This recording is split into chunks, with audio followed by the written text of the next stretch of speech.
स्वागत है चैनल पर। आज की इस वीडियो में हम लोग देखने वाले हैं रेलवे स्पेशल स्टैटिक जीके का नेक्स्ट क्लास। आप लोग जानते हैं कि इस चैनल पर प्रतिदिन रेलवे स्पेशल स्टैटिक जीके और जनरल साइंस से जितने भी इम्पोर्टेंट टॉपिक्स हैं वो कराए जा रहे हैं, तो इस चैनल से जुड़े और इन प्रश्नों को करें। ठीक है, ये प्रश्न है, पूरे विश्व को कितने समय क्षेत्रों में बांटा गया है? तो पूरे विश्व को 24 समय क्षेत्रों में यानी कि टाइम जोन में बांटा गया है, 24 जोन में। तो ये कैसे बांटा गया है? तो हम लोग जानते हैं फ्रेंड्स कि पृथ्वी ये मतलब कि 24 घंटा में एक चक्कर लगाती है। 24 घंटा में एक चक्कर लगाती है यानी 360 डिग्री का कोण बनाती है। तो एक घंटा में 360 बट्टा अगर हम लोग 24 करेंगे तो 15 जो है 15 डिग्री, यानी कि एक घंटा में पृथ्वी 15 डिग्री घूमती है। ठीक है, इसलिए 24 घंटा में कितना घूमेगी? 360। तो इसीलिए हम लोग इसको जो है पृथ्वी को 24 टाइम जोनों में बांटे हैं, 15-15 डिग्री के अंतराल पर। कितने कितने डिग्री के अंतराल पर? तो 15-15 डिग्री के अंतराल पर। यहाँ से बहुत सारे प्रश्न बनते हैं, आपको याद रखना है। जैसे पूछा जाए कि ग्रीनविच लाइन कितने डिग्री देशांतर रेखा को माना जाता है? तो 0 डिग्री देशांतर रेखा को 0 डिग्री देशांतर रेखा को ग्रीनविच लाइन या अंतर्राष्ट्रीय समय रेखा, ठीक है, या ध्यान रखना है ग्रीनविच लाइन या अंतर्राष्ट्रीय समय रेखा, ठीक है, के नाम से इसे जाना जाता है। और ध्यान देना है कि भारत में जो मानक समय रेखा है 82.5 डिग्री देशांतर रेखा को माना गया है। कितना? 82.5 डिग्री देशांतर रेखा को भारत का मानक समय रेखा माना गया है। उसी तरह अंतर्राष्ट्रीय तिथि रेखा 180 डिग्री देशांतर रेखा को अंतर्राष्ट्रीय तिथि रेखा माना गया है। तो ये सारे प्रश्न यहाँ से आपको याद रखना है। 0 डिग्री देशांतर रेखा को ग्रीनविच लाइन या अंतर्राष्ट्रीय समय रेखा कहा जाता है, और 82.5 डिग्री जो है भारत का मानक समय रेखा है, और 180 डिग्री को अंतर्राष्ट्रीय तिथि रेखा के रूप में जाना जाता है। ठीक है फ्रेंड्स, चलिए हम लोग नेक्स्ट प्रश्नों को देखते हैं। देखिए, प्रश्न पूछा गया है कि भारत का कौन सा वन्यजीव अभयारण्य एक सींग वाले गैंडे के लिए जाना जाता है? तो देखिए, भारत में जो है बोरियार वन्यजीव अभयारण्य जो कि एक सींग वाले गैंडे के लिए जाना जाता है, और ये असम में है। असम में मानस राष्ट्रीय उद्यान भी है और काजीरंगा राष्ट्रीय उद्यान भी है। मानस राष्ट्रीय उद्यान और काजीरंगा राष्ट्रीय उद्यान असम में है। अगला हम लोग बात करें कि सिमलीपाल वन्यजीव अभयारण्य। तो सिमलीपाल वन्यजीव अभयारण्य जो है यह उड़ीसा राज्य में स्थित है, और यह मुख्य रूप से बाघों के लिए जाना जाता है। यह उड़ीसा में स्थित है और ये बाघों के लिए जाना जाता है। इंदिरा गांधी वन्यजीव अभयारण्य तमिलनाडु राज्य में स्थित है, और यह मुख्य रूप से ध्यान देना है कि यह विभिन्न प्रकार के हाथी, बाघ, तेंदुआ ये सब के लिए जाने जाते हैं। ठीक है, ध्यान देना है कि इंदिरा गांधी वन्यजीव अभयारण्य को अन्नामलाई वन्यजीव अभयारण्य के भी नाम से जाना जाता है। अन्नामलाई वन्यजीव अभयारण्य के भी नाम से जाना जाता है। ठीक है फ्रेंड्स, तो उम्मीद करते हैं कि आपको इसे समझ में आया होगा। ठीक है, चलिए हम लोग नेक्स्ट देखते हैं। नेक्स्ट देखने से पहले कि याद रखिएगा कि भारत का पहला राष्ट्रीय उद्यान कौन सा था? तो याद रखना है जिम कॉर्बेट राष्ट्रीय उद्यान, जो कि उत्तराखंड में है। जिम कॉर्बेट राष्ट्रीय उद्यान भारत का पहला राष्ट्रीय उद्यान है। और भारत का पहला जैव मंडल पूछा जाए तो नीलगिरी जैव मंडल जो है भारत का पहला जैव मंडल है। ठीक है फ्रेंड्स, और भारत का पहला राष्ट्रीय उद्यान जिम कॉर्बेट राष्ट्रीय उद्यान है। चलिए हम लोग नेक्स्ट देखते हैं। ये प्रश्न पूछा गया है कि भारत की अभ्रक राजधानी के रूप में कौन सा शहर जाना जाता है? तो भारत की अभ्रक की राजधानी के रूप में कोडरमा को जाना जाता है। कोडरमा झारखंड में है और इसे अभ्रक की राजधानी कहा जाता है। अब बाकी यहीं से अभ्रक से बहुत सारे प्रश्न बनते हैं, वो बता देते हैं हम आपको, वो याद रखना है आपको। देखिए, पहला याद रखना है कि अभ्रक का सबसे बड़ा उत्पादक राज्य आंध्र प्रदेश है। लेकिन ध्यान देना है कि जब बिहार हो आंध्र प्रदेश है, जब बिहार हो तो आपको बिहार मारना है, आंध्र प्रदेश को नहीं मारना है, क्योंकि कुछ स्रोतों के अनुसार झारखंड हो तो झारखंड को मारना है, क्योंकि कुछ स्रोतों के अनुसार झारखंड जो है प्रमुख उत्पादक राज्य माना गया है। ठीक है फ्रेंड्स, अगला आपको ध्यान रखना है कि अभ्रक एक जो है अधात्विक खनिज है। क्या है? अधात्विक खनिज है। अभ्रक एक अधात्विक खनिज है, ये ध्यान देना है। उसके बाद आपको याद रखना है कि यह ऊष्मा और बिजली का कुचालक होता है। यह ऊष्मा का और विद्युत का जो है कुचालक होता है। ठीक है। अब अगला याद रखना है कि भारत में जो है अभ्रक की जो पेटी होती है, भारत में जो अभ्रक की पेटी होती है उसे शिस्ट कहा जाता है। क्या कहा जाता है? अभ्रक की पेटी नहीं, सॉरी, अभ्रक की परतों को शीट कहा जाता है। अभ्रक की परतों को शीट कहा जाता है। ठीक है, ये भी आपको ध्यान देना है। और भारत दुनिया में सबसे अधिक अभ्रक का उत्पादन करता है। भारत दुनिया में सबसे अधिक अभ्रक का उत्पादन करता है, ये भी आपको याद रखना है। अब ध्यान देना है कि अभ्रक के खदानों में काम करने वाले व्यक्तियों को सिलिकोसिस नामक बीमारी हो जाती है। कौन सा? सिलिकोसिस नामक दमघोंटू बीमारी हो जाती है। ठीक है, ये आपको ध्यान देना है। और अभ्रक की जो मुख्य किस्में हैं, मस्कोवाइट है। मस्कोवाइट यानी सफ़ेद अभ्रक को मस्कोवाइट कहा जाता है और काला अभ्रक को बायोटाइट कहा जाता है। काला अभ्रक को बायोटाइट कहा जाता है, ध्यान देना है। और ध्यान देना है, बायोटाइट कहा जाता है। ठीक है फ्रेंड्स, तो और एक और पॉइंट याद रखना है कि अभ्रक में जो है, यह अभ्रक में यह विद्युत का कुचालक और ऊष्मा का सुचालक होता है। ठीक है, ये भी आपको ध्यान देना है, इसकी खास विशेषता है। ठीक है फ्रेंड्स, तो अभी हम लोग देखें कि अभ्रक की राजधानी के रूप में कोडरमा को जाना जाता है, जो कि झारखंड में है। राउरकेला उड़ीसा में है। और ये जो है यहाँ पर लौह इस्पात केंद्र स्थापित है, जो कि जर्मनी की सहायता से स्थापित किया गया है। ठीक है, चलिए हम लोग नेक्स्ट देखते हैं। देखिए, प्रश्न पूछा गया है कि निम्न में से कौन सी संस्था जनसंख्या नियंत्रण से जुड़ी है। तो आपको पता होना चाहिए कि जो सुकमा जो है ये जनसंख्या नियंत्रण से जुड़ी है। ध्यान देना है, जनसंख्या नियंत्रण और परिवार कल्याण से जुड़ी है। ठीक है, ये संस्था। जावा के बारे में ध्यान रखिएगा कि जावा एक सॉफ्टवेयर है। और अगला जो है बॉम्बे नेचुरल हिस्ट्री सोसाइटी जो है, यह जो है ध्यान देना है दवाओं से संबंधित है। किससे संबंधित है? दवा से जुड़ी हुई है। ठीक है, उसी तरह सेंट्रल ड्रग्स रिसर्च इंस्टीट्यूट जो है, सेंट्रल ड्रग्स इंस्टीट्यूट जो है, ये भी दवाओं से संबंधित है। ठीक है फ्रेंड्स, और इसी बॉम्बे नेचुरल हिस्ट्री सोसाइटी जो है, ये जो है फ्रेंड्स याद रखिएगा कि वन्य जीव से संबंधित है। सॉरी, ये वन्य जीव से संबंधित है, ये दवा से संबंधित है। ठीक है, ये एक प्रोग्राम है कंप्यूटर का। और सुपमा जो है यह जनसंख्या नियंत्रण और परिवार कल्याण से संबंधित है। और यहाँ से अब चलिए बहुत सारे प्रश्न आपसे पूछते हैं। जैसे भारत में पहला जनगणना कब हुआ था? तो 1871 में जो हुआ था, लॉर्ड मेयो के काल में हुआ था। लॉर्ड मेयो के काल में हुआ था। भारत में 10 वर्षीय जनगणना कब शुरू हुआ? 1881 में लॉर्ड रिपन के काल में शुरू हुआ था। ठीक है, और पूछा जाए कि अगला कि 2011 की जनगणना के अनुसार 2011 की जनगणना के अनुसार भारत में सबसे अधिक आबादी वाला राज्य कौन सा है? तो यूपी है। सबसे कम आबादी वाला जो राज्य है पूछा जाए तो आपको बताना है कि सिक्किम है। सबसे कम आबादी वाला राज्य सिक्किम है। सबसे अधिक जनसंख्या घनत्व वाला राज्य पूछा जाए तो बिहार है। और सबसे कम जनसंख्या घनत्व वाला राज्य पूछा जाए तो अरुणाचल प्रदेश है। बिहार में जनसंख्या घनत्व जो है 1106 व्यक्ति प्रति वर्ग किलोमीटर है और अरुणाचल प्रदेश का 17 व्यक्ति प्रति वर्ग किलोमीटर है। भारत में सबसे अधिक साक्षरता वाला राज्य जो है केरल है और सबसे कम साक्षर राज्य बिहार है। ठीक है, भारत में सबसे अधिक लिंगानुपात वाला राज्य जो है केरल है और सबसे कम लिंगानुपात वाला राज्य जो है हरियाणा है। ठीक है, ये सारे इंपॉर्टेंट प्रश्न हैं, इनको याद रखना है। चलिए हम लोग नेक्स्ट प्रश्न को देखते हैं। देखिए, प्रश्न पूछा गया है कि निम्न में से कौन सा कार्य भारतीय रिजर्व बैंक के अंतर्गत नहीं आता है? तो नोट निर्गमन ये भी आता है। बैंकों का बैंक किसे कहा जाता है? ये भी है संबंधित जिससे। और विदेशी मुद्रा का संरक्षक है, ये भी है। लेकिन ध्यान देना है कि यहाँ पूछा है कि निम्न में से कौन सा कार्य भारतीय रिजर्व बैंक के अंतर्गत नहीं आता है?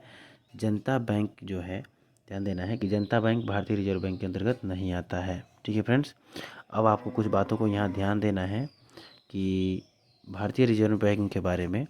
भारतीय रिजर्व बैंक को केंद्रीय बैंक भी कहा जाता है। क्या कहा जाता है? केंद्रीय बैंक भी कहा जाता है। इसे बैंकों का बैंक भी कहा जाता है। इसकी स्थापना 1 अप्रैल 1935 को हुआ था। इसकी स्थापना 1 अप्रैल 1935 को हुआ था। और ध्यान देना है, reserve bank of India act के तहत हुआ था। Reserve bank of India act के तहत 1934 में जो है 1934 के तहत रिजर्व बैंक ऑफ इंडिया 1934 के तहत इसकी स्थापना हुआ था 1 अप्रैल 1935 को। इसका मुख्यालय आपको याद रखना है मुंबई में है। इसका मुख्यालय मुंबई में है। ठीक है, इसका कार्य अब हम बताते हैं, उसको ध्यान देना है। इसका जो कार्य है मौद्रिक नीति लागू करना। ठीक है, भारत में मौद्रिक नीति कौन सी संस्था लागू करती है? तो आरबीआई लागू करती है। ठीक है, उसके बाद ध्यान देना है कि नोट निकालना, नोट निर्गमन करना। ठीक है, कागज़ के नोट जारी करता है ये, ठीक है। उसके बाद ध्यान रखना है कि ये बैंकों का बैंक कहलाता है, ठीक है। ये बैंकों का बैंक कहलाता है, बैंकों को लोन देता है और बैंकों के पैसों को रखता है, ठीक है। ये ध्यान देना है। और ध्यान ये भी देना है कि ये जो है सरकार का बैंकर है, यानी केंद्र राज्य सरकारों के लिए बैंकर के रूप में कार्य करता है, उनके खातों का प्रबंधन करता है और केंद्र राज्य को ऋण भी प्रदान करता है। तो ये ध्यान देना है इससे। चलिए नेक्स्ट देखते हैं।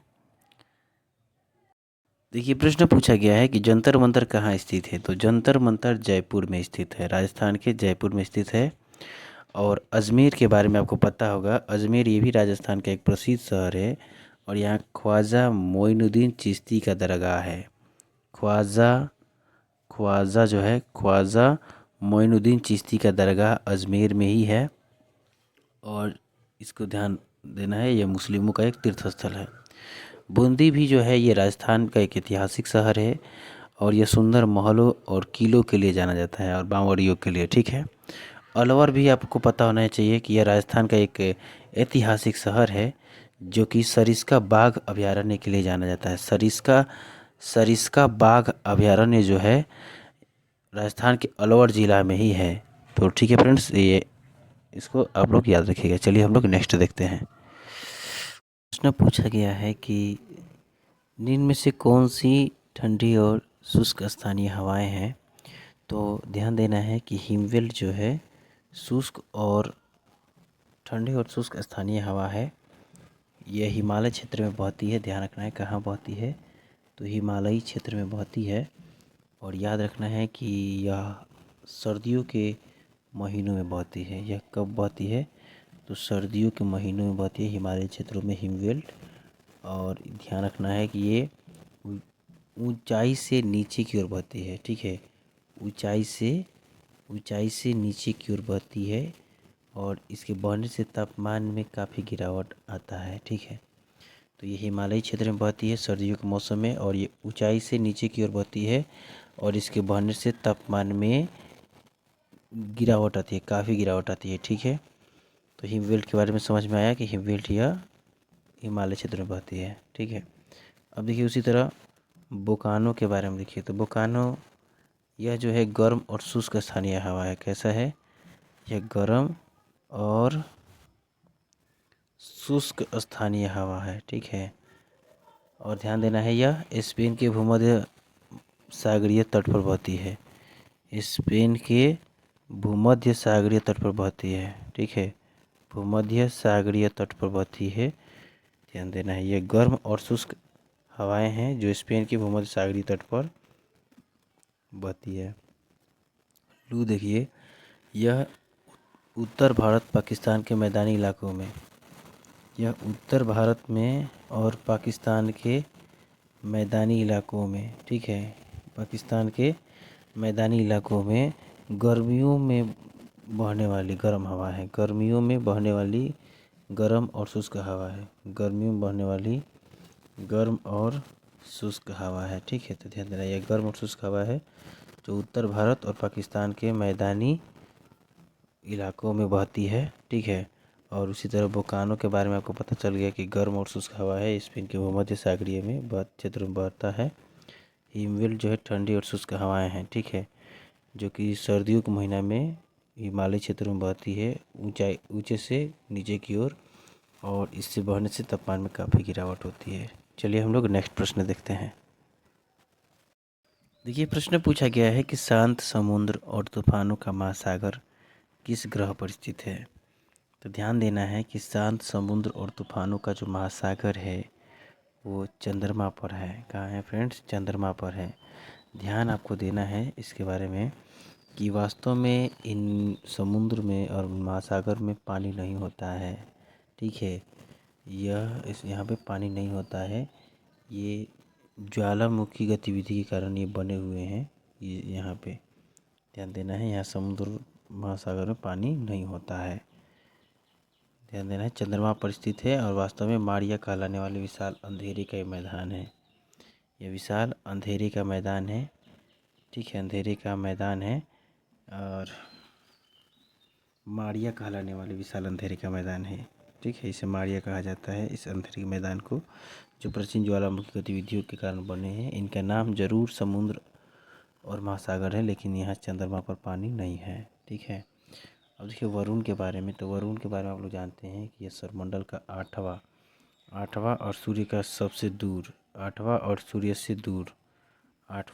से दूर, ठीक है, ये ग्रह है। और यह गैसीय ग्रह है। कैसा ग्रह है? गैसीय ग्रह है। ध्यान देना है। जो मुख्य रूप से हाइड्रोजन, ठीक है, हाइड्रोजन, हीलियम, ठीक है, और मीथेन से जो है हाइड्रोजन, हीलियम, मीथेन से बना है। वरुण पर बहुत तेज हवाएं चलती है और यह बहुत ठंडा ग्रह है वरुण। यह बहुत ठंडा ग्रह है वरुण, बहुत ठंडा ग्रह है। ये भी ध्यान देना, ये बहुत ठंडा ग्रह है। और इस ग्रह पर ध्यान देना है कि हाइड्रोजन, हीलियम, मीथेन पाया जाता है। तो ये सौरमंडल का आठवां ग्रह है और सूर्य से दूर है। ये गैसीय ग्रह है। यहाँ हाइड्रोजन, हीलियम और मीथेन पाया जाता है और ये सबसे ठंडा ग्रह है। ठीक है, ये बहुत ठंडा है। अगला हम लोग बृहस्पति के बारे में देख लेते हैं। तो बृहस्पति के बारे में याद रखिएगा कि बृहस्पति हमारे सौरमंडल का सबसे बड़ा ग्रह है। सबसे बड़ा ग्रह है ये बृहस्पति। ठीक है। और यह भी गैसीय ग्रह का उदाहरण है। गैसीय ग्रह है। ठीक है, गैसीय ग्रह है। ठीक है। और इसकी संरचना ध्यान देना है कि इसकी जो बनावट है एकदम वरुण के समान है। इसकी बनावट किसके समान है? वरुण के समान है। ठीक है। और बृहस्पति पर एक ग्रेट रेड स्पॉट है। बृहस्पति पर एक ग्रेट रेड स्पॉट है। ध्यान देना है, रेड स्पॉट है जो एक विशाल तूफान है। क्या है? जो एक विशाल तूफान है। एक विशाल तूफान है ये। ठीक है, ग्रेट, जो एक विशाल तूफान है। ठीक है। ध्यान रखना है कि इस ग्रह पर चंद्रमा की तरह ठोस सतह वाले समुद्र और महासागर नहीं है यहाँ पे। ठीक है। ध्यान देना है कि यह सबसे बड़ा ग्रह है, यह गैसीय ग्रह है और अरुण के समान है। इस पर ग्रेट रेड स्पॉट पाया जाता है, यानी एक विशाल तूफान है ये ग्रेट रेड स्पॉट। ध्यान देना है। ठीक है। शनि के बारे में कुछ बातों को समझ लीजिए। शनि में ध्यान रखना है कि ये वलय, मतलब कि इसकी आकृति जो है वलयाकार है। इसमें बहुत सारे वलय हैं। यह सौरमंडल का दूसरा सबसे बड़ा ग्रह है। सौरमंडल का दूसरा सबसे बड़ा ग्रह शनि है। ठीक है, ध्यान देना है, दूसरा सबसे बड़ा ग्रह शनि है और यह भी एक गैसीय ग्रह है। शनि भी क्या है? गैसीय ग्रह है। ध्यान देना है। ठीक है फ्रेंड्स, चलिए हम लोग नेक्स्ट प्रश्नों को देखते हैं। देखिए प्रश्न है कि राष्ट्रीय आवास बैंक निम्न में से किसकी अनुषंगी संस्था है? तो राष्ट्रीय आवास बैंक जो है भारतीय रिजर्व बैंक की अनुषंगी संस्था है, जिसकी स्थापना 1988 में किया गया था, राष्ट्रीय आवास बैंक का। ठीक है, ये ध्यान आपको देना है। और अगला आपसे पूछा जाए कि नाबार्ड के बारे में। ठीक है, तो नाबार्ड का स्थापना ये आपको याद रखना है कि 12 जुलाई 1982 को 12 जुलाई 12 जुलाई 12 जुलाई 12 जुलाई 1982 को नाबार्ड का स्थापना किया गया था। ठीक है। और इसका मुख्यालय जो है मुंबई महाराष्ट्र में है। ठीक है, इसका मुख्यालय मुंबई महाराष्ट्र में है। और आरबीआई की स्थापना आपको पता होगा 1 अप्रैल 1935 को किया गया था। इसका भी मुख्यालय महाराष्ट्र में है। ठीक है। और आपको ध्यान रखना है आईडीबीआई की स्थापना यानी industrial development bank of India का स्थापना जो है 1964 में किया गया था, 1964 में। ठीक है। और इसका ध्यान रखना है, इसका भी मुख्यालय मुंबई में है। तो आरबीआई की स्थापना 1935 और आईडीबीआई की स्थापना 1964 और नाबार्ड का स्थापना 1982 12 जुलाई 1982 को किया गया था। ये आपको याद रखना है। चलिए हम लोग नेक्स्ट प्रश्न को देखें। देखिए प्रश्न पूछा गया है कि एशिया का सबसे पुराना शेयर बाजार कहाँ स्थापित और कब किया गया था? तो देखिए एशिया का सबसे पुराना जो शेयर बाजार है बॉम्बे स्टॉक एक्सचेंज है। बॉम्बे स्टॉक एक्सचेंज है, बीएसई के नाम से इसे जाना जाता है, जिसकी स्थापना 1875 में किया गया था। और ध्यान देना है कि बॉम्बे स्टॉक एक्सचेंज जो है एशिया का सबसे पुराना और भारत का पहला शेयर बाज़ार माना जाता है। ठीक है। और क्योंकि यह देश का सबसे पुराना स्टॉक एक्सचेंज भी है, अब इसके बारे में आपको ध्यान रखना है। ठीक है, बॉम्बे स्टॉक एक्सचेंज। चलिए हम लोग नेक्स्ट प्रश्न को देखते हैं।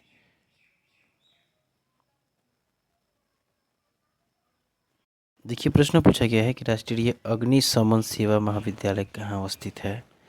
तो इसका राइट आंसर होगा नागपुर में अवस्थित है। ठीक है, महाराष्ट्र के नागपुर में अवस्थित है। चलिए नेक्स्ट प्रश्न देखते हैं। ये प्रश्न पूछा है कि पश्चिम बंगाल की सीमाएं कितने देशों से मिलती है। तो पश्चिम बंगाल की सीमाएं जो है 3 देशों से मिलती है। ठीक है, ध्यान रखना है। एक तो बांग्लादेश से मिलती है, बांग्लादेश से मिलती है, उसके बाद नेपाल से मिलती है और उसके बाद भूटान से मिलती है। तो पश्चिम बंगाल की सीमाएं 3 देशों से मिलती है, बांग्लादेश, नेपाल और भूटान। पश्चिम बंगाल की राजधानी कोलकाता है, आपको पता होगा। चलिए हम लोग नेक्स्ट प्रश्न देखते हैं। देखिए प्रश्न पूछा गया है कि भारत के निम्नलिखित में से किस राज्य में पेंगोलिन की सबसे बड़ी आबादी पाई जाती है। तो अरुणाचल प्रदेश में पेंगोलिन की सबसे अधिक आबादी पाई जाती है। अरुणाचल प्रदेश की राजधानी ईटानगर है और आपको पता होगा अरुणाचल प्रदेश से ईटानगर है। अरुणाचल प्रदेश में सबसे कम क्या है, सबसे कम जनसंख्या घनत्व है, जहाँ प्रति वर्ग किलोमीटर में 17 व्यक्ति हैं। ठीक है, और अरुणाचल प्रदेश से और याद रखिएगा कि अरुणाचल प्रदेश में ब्रह्मपुत्र नदी को दिहांग कहा जाता है। अरुणाचल प्रदेश में दिहांग दिबांग जैव मंडल आरक्षित क्षेत्र है। दिहांग दिबांग जैव मंडल आरक्षित क्षेत्र है और अरुणाचल प्रदेश में ही नामचा बरवा पर्वत है। नामचा बरवा पर्वत है, ध्यान देना है। और भारत में सबसे पहले सूर्योदय अरुणाचल प्रदेश में भी होता है। ठीक है, ये याद रखना इम्पोर्टेंट प्रश्न है। चलिए फ्रेंड्स हम लोग नेक्स्ट देखते हैं।